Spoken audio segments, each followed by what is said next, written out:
Ladies and gentlemen, please welcome the 45th and 47th President of the United States, Donald J. Trump.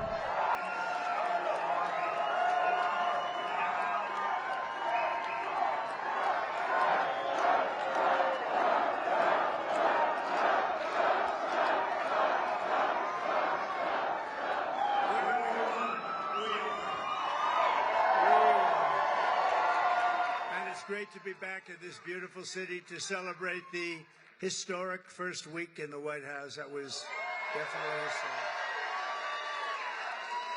And I had a lot of help in winning. Joe Lombardo, your governor, is here someplace. Where's Joe? Thank you, Joe. You're looking good, Joe. Thank you very much. What a group. But look at who you have next to you. How can you fail with that guy?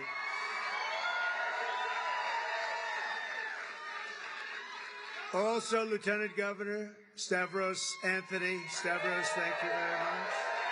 Thank you very much. Where are you? There you are, Stavros. You're very good. Is he doing a good job, Joe? I think so, huh? He's all right. Nevada GOP Chair Michael McDonald. He did something which not a lot of people have been able to do, but I think Republicans are going to start winning this state. You know, typically they don't necessarily do so good. We did really well. We won in a landslide. That's really why I'm here, I must be honest with you.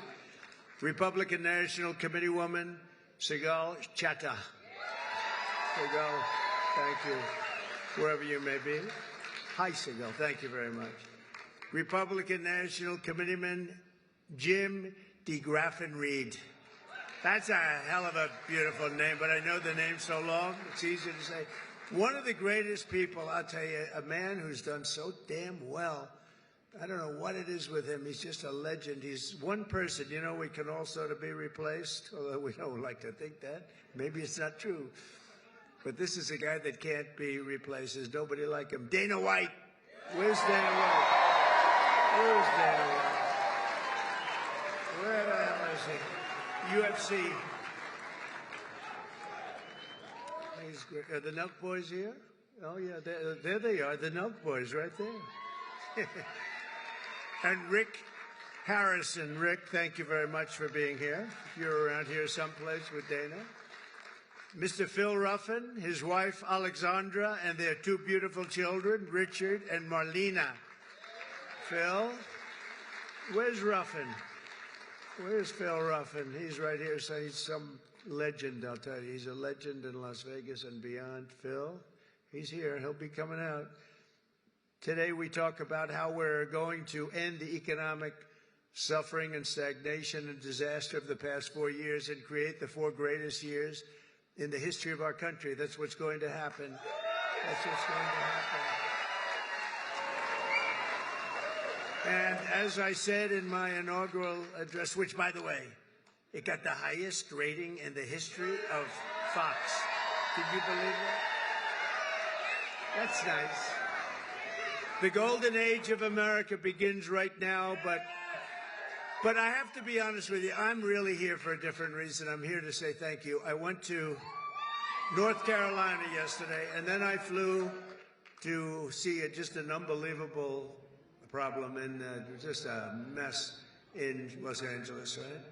And I said, you know what I ought to do? I want to come to a state known as Nevada. Has anyone ever heard of it? And don't ever mispronounce the name. You're not allowed to do that, Joe. You mispronounce the name, you got a problem. You ever see somebody when they say it's Nevada? Nevada? Oh, they're in deep trouble. I want to come to Nevada to pay my respects because this is the only Republican win of this state in decades, and it was a very big landslide. So, but I think Republicans are going to win a lot now. But we had a big win, and it was an early win, and that was a bad signal for the Democrats. They heard that we were leading so big here, and Joe helped us so much, and a lot of people in this room helped us a lot. Special group. And so I said, you know what I'll do? We're going to fly around it. And I said, let's fly right over it, let's land, and I'll do something, and I'll just say it. But I want to say it, and I'm almost saying it right here for the media. I just came here because I wanted to thank the people of Nevada for giving us such a big win.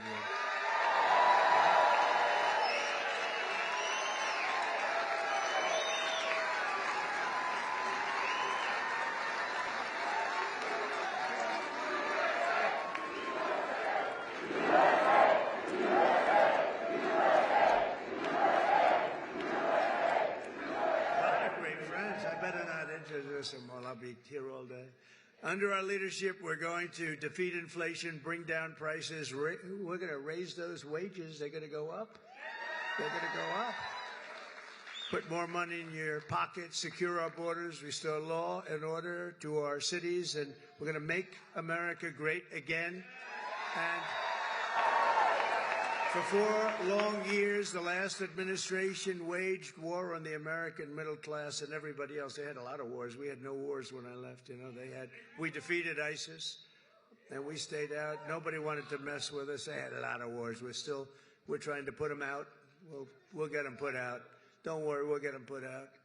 We were headed to World War III. I'm telling you, we would have had problems like you wouldn't believe. They shut down American energy, buried you in crippling regulation, imposed hidden taxes, and spent trillions and trillions of dollars on waste, corruption, and radical left lunacy.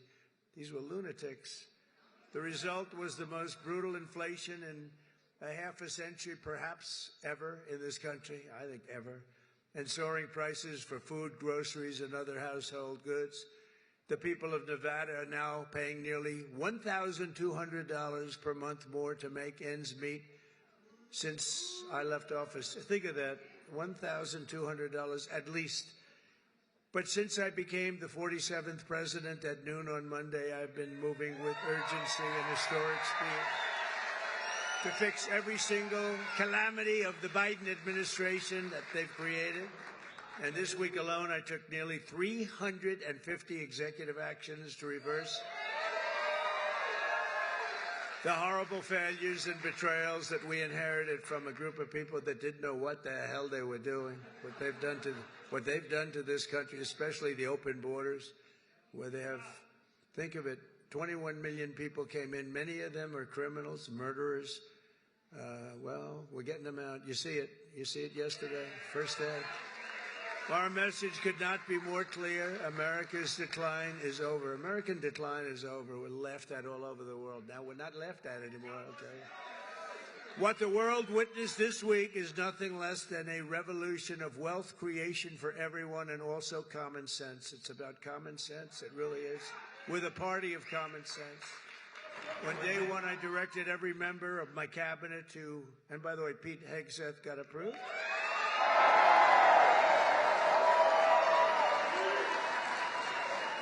And Kristi Noem just got approved, Governor. She's going to keep it. She's a tough one. She's a tough one. And she's going to do a great job. On day one, I directed every member of my cabinet to marshal all powers at their disposal to defeat inflation and bring down the cost of daily life. We want to bring prices down. Too high. They went way up. They didn't come down. I imposed a federal hiring freeze, a federal regulation freeze, a foreign aid freeze. Oh, that's a nice one.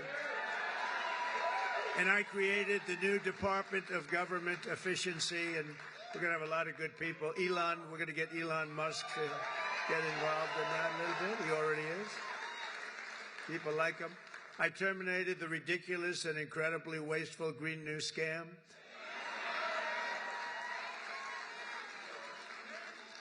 Wasn't the environment supposed to eat us up like in 12 years? But that was like 13 years ago. What happened? We're still here. We're still here. Remember, we have 12 years to live. Remember that? Done by somebody that never even took a course on the environment. AOC +3. Do you remember those three? They were telling us about the environment. AOC +3. This action alone will save hundreds of billions of dollars of American taxpayers' money. I withdrew from the one-sided Paris Climate Accord. And I canceled the insane and costly electric vehicle mandate. keeping my sacred pledge to America's auto workers. Boy, did we get a big vote with the auto workers, I'll tell you. And the Teamsters, any Teamster in the room? We got a tremendous vote from the Teamsters. Thank you. They're pointing like one guy. But they voted for us in the millions, so we had a lot of Teamsters voting for us. I withdrew from the World Health Organization, where we paid $500 million a year, and China paid $39 million a year, despite a much larger population. Think of that. China's paying $39 million to have 1.4 billion people. We pay $500 million. We have, nobody knows what the hell we have. Does anyone know? We have so many people pouring in. We have no idea. We go up, but we're going down a little bit now. You don't mind that, do you? Gonna take some bad ones out. I withdrew 4 years ago, but Biden immediately went back for even more money. I mean, he went back, and they offered me at $39 million. They said, we'll let you back in at 39. So we're going to reduce it from 500 to 39. I turned them down because it became so popular. I didn't know if it would be well received even at 39. But maybe we would consider doing it again. I don't know. Maybe we would. They have to clean it up a little bit. But China pays $39 million for 1.4 billion, and we're paying $500 million for 325 million. I don't know. What the hell is wrong with these people? And then when Biden went back in, they immediately went back in. They paid more than we were paying in the first place. They paid more than the $500 million. So they knew they could have had it for 39. They paid more. You wouldn't do that, Joe, right? Now think of it. They know they have a deal at 39, so they went back in at $525 million. What the hell? Man, oh man. It infuriates you, doesn't it? I declared a national energy emergency to unlock the liquid gold under our feet and pave the way for rapid approvals of the new energy infrastructure. The United States has the largest amount of oil and gas of any country on earth, and we may be a very substantially enlarged country in the not-too-distant. Isn't it nice to see, for years, for decades, we're the same size to the square foot. Probably got smaller, actually. But we might be an enlarged country pretty soon. And one of the things we're going to be doing is drill, baby, drill. Because that's going to bring everything down. It's going to bring everything down. My administration has also begun the largest deregulation campaign in the history of our country, far exceeding, I had the record for you. We had a great economy, the greatest economy that we've ever had 4 years ago, but this is going to be better. You watch. This will be better even than the first term. And the reason I got elected was because of the first term. Somebody said, what was the reason you got elected? I mean, you won by so much. I said, my first term. That's all I did. I just said, well, take a look at the numbers. Take a look at the numbers. In total, the Biden administration imposed $50,000 in additional regulation costs on the average American. I mean, think of this. The average American was paying much more than $50,000. And, just think of it. Nobody can even believe the numbers. I promised to eliminate 10 old regulations for every new regulation. So if we put in a regulation, we have to get rid of 10. That's what I did. I did it 1 in 7. We're going to do 1 in 10 this time, which will soon put many thousands of dollars back into your pockets and the pockets of American families. As a result of the reforms, we've just begun to implement economic confidence, and it's soaring. So this week, Oracle, OpenAI, and SoftBank announced Stargate, a $500 billion investment in AI infrastructure, which is going to be very big for Nevada, I have to tell you, the largest in history, and which will create an estimated 100,000 American jobs. Saudi Arabia just said that they're going to invest at least $600 billion. This is because of the election, by the way. And I believe they'll make it $1 trillion. I'm going to ask them to make it $1 trillion. What the hell? The money means nothing to them. You know where they made their money? From liquid gold, right? They got a lot of liquid gold. We have more. We have more than Saudi Arabia. They've got a lot. We've got more. We got more than anybody. We just don't use it because of the environment. These people are crazy. And many other companies likewise are looking to invest, but I don't have enough time to do that. And we have a lot of news conferences. Everybody wants to have a news conference. You know, they're calling up by the hundreds. We want to have a news conference. We're going to invest $12. I said, no, I don't do that. And I said, it's got to be $1 billion or more for a news conference. It's $1 billion or more. Just 2 days ago, because of our tariff plans, Stellantis announced, that's a very good automobile company, the revival of its Belvidere, Illinois plant, saving 1,500 American auto jobs that were previously headed to Canada, along with major investments to expand American auto production in Detroit, Michigan, Toledo, Ohio, and Kokomo, Indiana. Good place.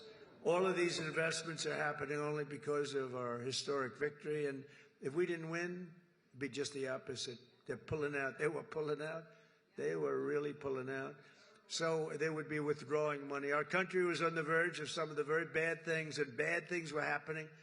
And now there's light not only over America. I've heard it from even our enemies. They call up and they say, sir, we hate you. We do hate you, but there's light over the world right now. They hate me. Some of them hate me. If they liked me, you got a problem, right? They like Sleepy Joe. What's not to like? You know, they'd call up. It's funny.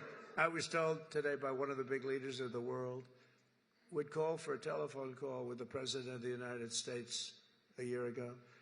And they'd say, we'd like to speak with, who is this? It's the head of Germany, the head of, it's, name it, the head of France, the name of any country, it didn't matter. He would never pick up the call. They'd say, he'll call you back in 2 months. 2 months. He has his schedule. He's extremely busy sleeping. No. Macron of France, he'll call you back in 2 months. So 2 months comes along and there's no call. They say, he didn't call. The stories are, I mean, these stories are not very exaggerated. I want to tell you, they're a little bit for laughter, but, you know, it's only for laughter. The fake news will say, oh, he exaggerated. It was only 1 month, you know.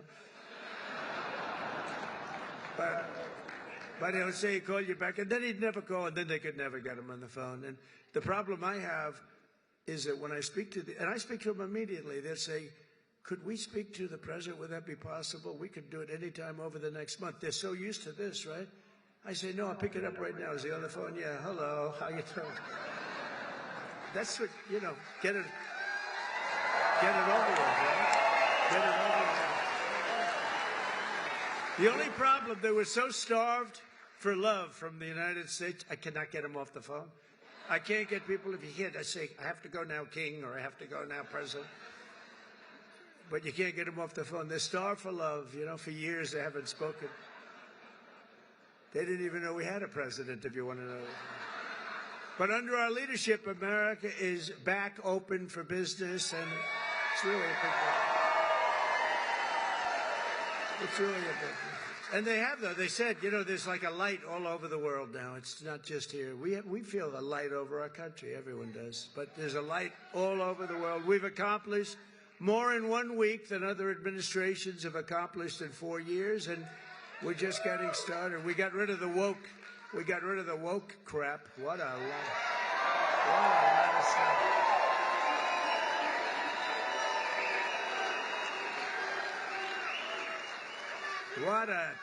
What a lot of crap that was. It was, and you know, these people were petrified of it. I'll tell you, these companies, they run these big companies, they were petrified of it. It was like, you know, I don't think they believed it. I'm sure they didn't believe it. Some I know didn't believe it, but they were so afraid. Near the top of the agenda for our historic Republican majorities in Congress is to pass a massive tax cut for American workers and families. Last year, we campaigned across the country on a pledge that I'm sure most of you didn't hear too much about. Pledge to take the Trump tax cuts and make them permanent, and that's exactly what we're doing. In the coming weeks, I'll be working with Congress to get a bill on my desk that cuts taxes for workers, families, small businesses, and very importantly, keeps my promise for a thing called, and I know you didn't hear anything about this, And I'm sure it had no influence on the state, the fact that we won this crazy, massive majority, a state that hadn't been won by a Republican in decades. But I'm sure you haven't heard, but we're going to get it for you. No tax on tips. No tax on tips.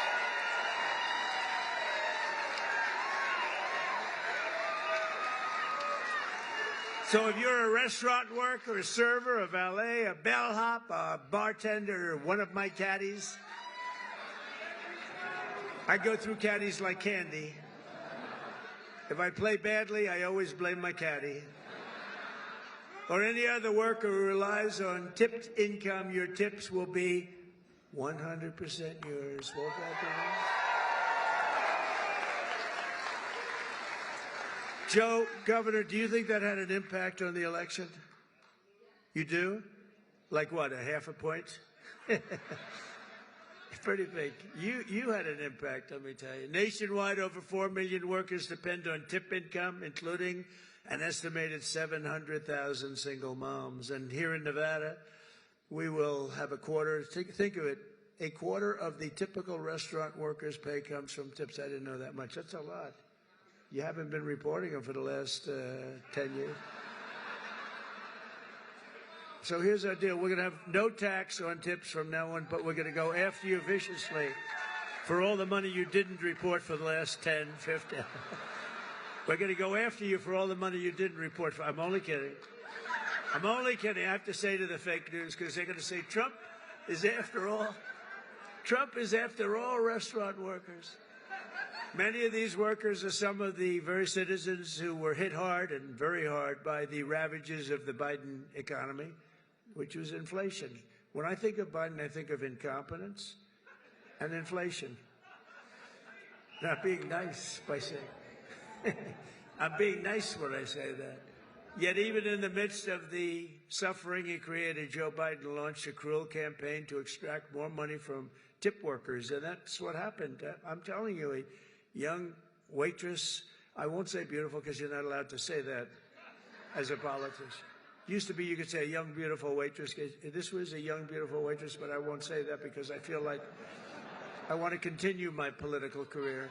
If you call the governor won't say it. If you call a woman beautiful today, it's the end of your political career, so I won't do it. But a young waitress, I think you can call young. You're probably not even supposed to say young. Probably supposed to say a waitress.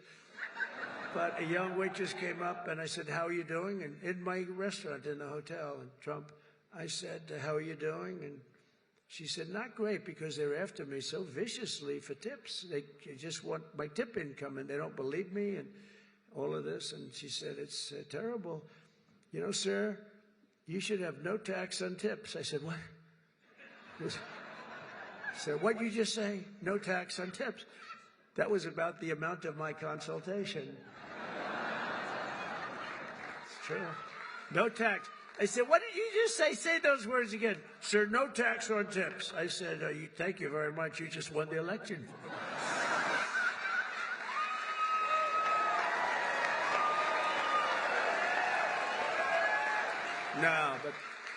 No, we did research into it. I think it's going to be great. But under the Trump administration, the forgotten men and women of our country are going to be forgotten no longer. You know that. They weren't forgotten 4 years ago. On day one, I immediately halted the hiring of any new IRS agents. You know, they hired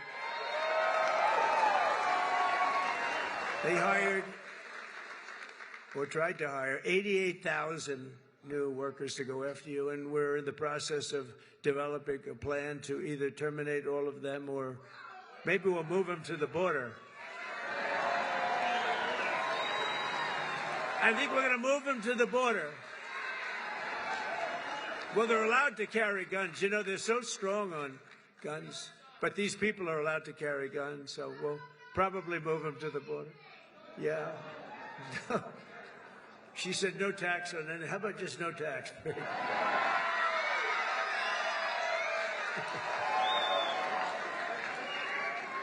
could do that. You know, if the tariffs work out like I think, a thing like that could happen if you want to know the truth. You know, years ago, 1870 to 1913, we didn't have an income tax. We had What we had is tariffs, where foreign countries came in and they stole our jobs, they stole our companies, they stole our product, they ripped us off. And, you know, they used to do numbers, and then we went to a tariff system, and the tariff system made so much money. It was when we were the richest, from 1870 to 1913. Then we brilliantly came in with an income tax. No, we don't want others to pay. Let's have our people pay. And then you had the Depression in 1928, 1929. I call it 1929. That was a bad time, but, you know, you didn't have tariffs then. You had tariffs that ended in 1913. But it was the richest our country ever was. That was President McKinley. In fact, we're renaming the mountain, Mount McKinley.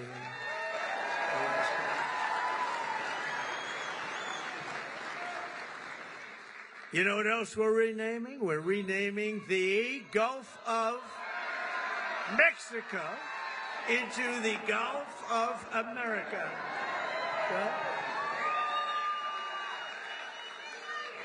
And Mexico, actually, they were thrilled when they heard. They said, that's nice. A few months from now, when I sign our tax cut into law, we're going to deliver for the tip-earning men and women who make it all work. I mean, it's going to be something very special, I think, for you. It's going to be a big difference. And with us today is Jessica Angiano, an employee here at Circa. This is a nice place, by the way, and I just met your owner. He's a nice man. He's rich, too, very rich. But Circa is very nice, and a hard-working single mother of two with incredible children. Jessica's struggling to pay for medical bills to remove a tumor behind her right eye. She's had some real difficulty, and she's currently saving up for a second surgery, which will hopefully be very successful, while also paying for her children's daycare. Jessica says that no tax on tips would transform her life. It would make such a big difference. So, Jessica, we're going to get that for you. Where are you, Jessica? You around here someplace, huh? Hi, Jessica. Oh, so beautiful. Very nice. It's working out medically good. Everything good? Gonna be good. Thanks, Kevin. You look fantastic. It's good. You look great. Also with us is Lexi York, a 28-year-old cocktail server here at Circa, who's got big dreams of being an entrepreneur. Lexi says that no tax on tips will help bring those dreams much closer to reach, and she's going to be one of the biggest proponents for it. We're going to have a lot of support when we go before Congress very soon to get that passed. Lexi, where are you? Where are you? Hi, Lexi. Wow. Good. We'll get it done. And we're also pleased to be joined by Rosanna Maeda, President and CEO of the American Hotel and Lodging Association, which strongly supports this pro-worker reform. And Rosanna, would you like to come up and say a few words on behalf of so many people? Come on up. Come on up.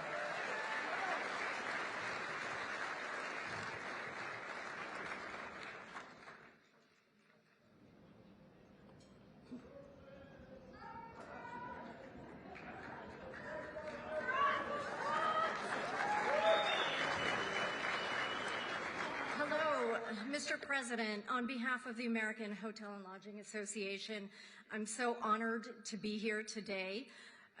We represent 30,000 members around the country in an industry that represents more than 2 million hotel workers. And I'm here to tell you that the American dream is alive and well in the hotel industry today.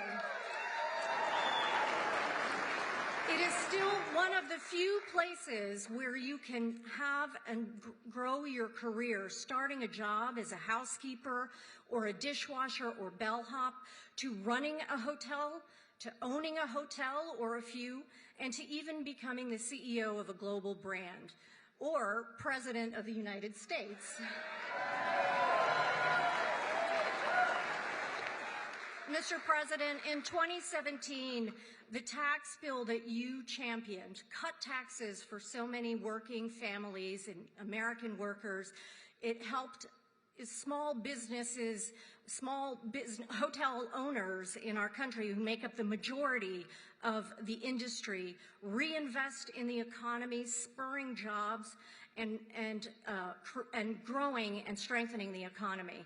And the no tax on tips builds on that momentum, and so we are so excited to support you in that effort. That's why we're here today. We stand with you to urge Congress to pass this proposal so that more than the 800,000 hotel workers who benefit from these from tips, many who are here in the room today, representing all types of jobs, from restaurant workers to housekeepers to bellhops and so many others, can take home more of the pay that they earn every day. So thank you for having us and for promoting this proposal.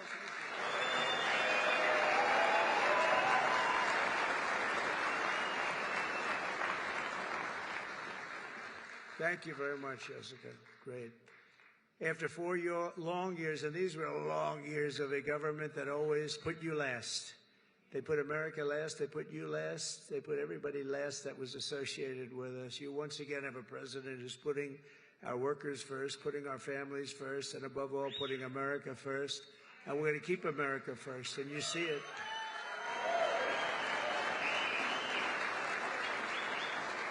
We're restoring our prosperity. We're restoring our borders. We're restoring our strength, our dignity, and our pride.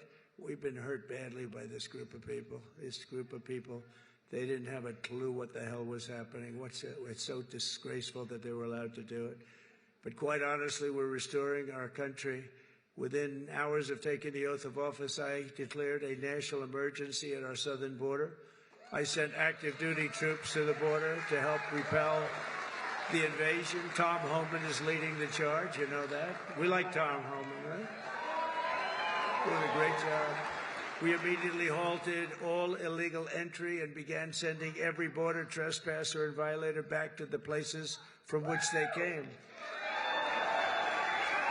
I signed an order that will designate the cartels as foreign terrorist organizations. It's a big deal.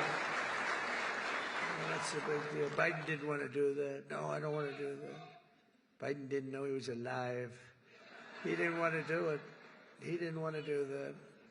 I always wanted to do it, you know. I mean, think of it. Is that a terrorist organization or what? And we began to leverage the full and immense power of federal government and state government and enforcement to eliminate the presence of all foreign gangs and criminal networks bringing devastating crime to American soil. And we don't allow people to enter our country and to dump their prisons into the United States of America anymore. When we see that, our people are instructed to do whatever they have to do. They can do whatever the hell they want to do. Throughout this week, the heroes of ICE have been hunting down and arresting hundreds of illegal alien criminals.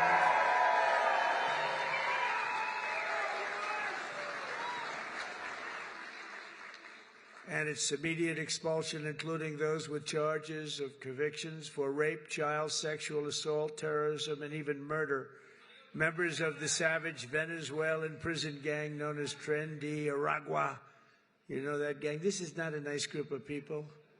They formed in prison, and then they dumped their prisons into our country. So we had them. We had them all over the place. Ask Colorado, the governor of Colorado. He doesn't know what to do about it. They're all over the place. We'll get them out. We'll get them out. They're, in a sense, they're in the real estate business. They go into a building and they take it, you know? See, when you buy a building, you have to go out and get a mortgage or use your own cash. They just go into a building and take it. And they actually said, well, it's not that bad. They haven't taken that many buildings. Can you imagine that? They haven't taken that many buildings. Oh, they're not that bad. But they're as bad as the bloodthirsty MS-13 gangs that we have gotten thousands and thousands of them out. In fact, over 11,000 murderers were released into our country by other countries all over the world because of Biden's open border policy. And when I heard about that, I said, they're just going to, everybody's going to empty out their prisons into our country. I said that. I'd do that if I were heading up any one of the many countries that you know about, not just South America, all over. They take their prisons, their mental institutions, and they empty them out into our country. Can you imagine a person doing this? Can you imagine somebody doing that to our country? For American citizens, January 20th, 2025 was truly Liberation Day. That was really Liberation Day.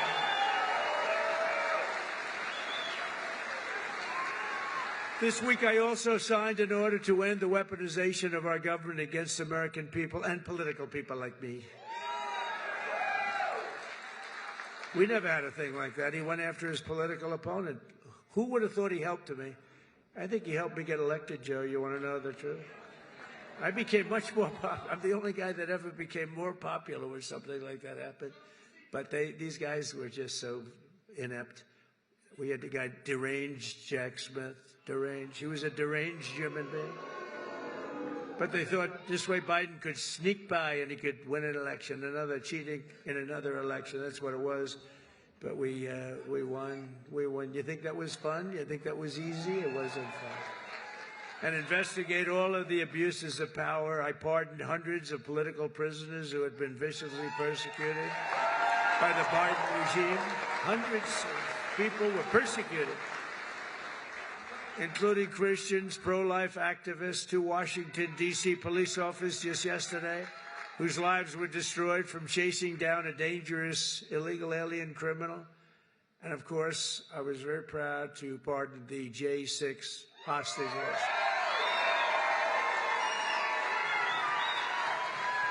Once and for all, I stopped government censorship, and we brought back free speech in America. We brought it back. We did more of this last week. People can't even believe it. I also signed an order to declassify and publish all remaining files related to the assassinations of President John F. Kennedy, Robert Kennedy, and Martin Luther King, Jr. I signed an order that will end all of the lawless diversity, equity, and inclusion nonsense all across the government and the private sector. We abolished 60 years of prejudice and hatred with the signing of one order, all approved by the United States Supreme Court. We're allowed to do it because we are now in a merit-based world. We're a merit-based country. Did you ever think you were going to hear that again? It's based on merit. If you've got the talent, if you've got the work, the ethic, the whole thing, it's based now on, it's not based on any other thing, it's based on merit, it's based on your capability. The United States has now become, again, a meritocracy. Isn't that a beautiful word, a meritocracy? Based on merit. If you do your job well, you're going to go places. And I made it the official policy of the United States government that there are only 2 genders, male and female. Male and female.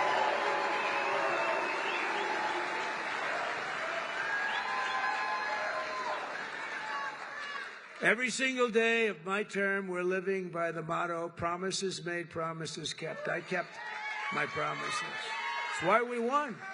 It really is why we won. We won because of the past 4 years. We won because of that. But this is going to blow it away. Because when I came in, I had no experience. I didn't do this before. I never did this. I was never a politician before. I was talking J.D. Vance. By the way, hasn't he done a great job? Because J.D. went right to the Senate, and then he went to the vice president and said, J.D., you're really upwardly mobile. He said, you're more so than me. I said, why do you say that? He said, you went from being a real estate developer to the president. That's a pretty big, I never thought of it that way. I guess I'm the most upwardly mobile politician in history. I didn't make any stops along the way. It will be the greatest honor of my life to serve not once, but twice, or 3 times, or 4 times.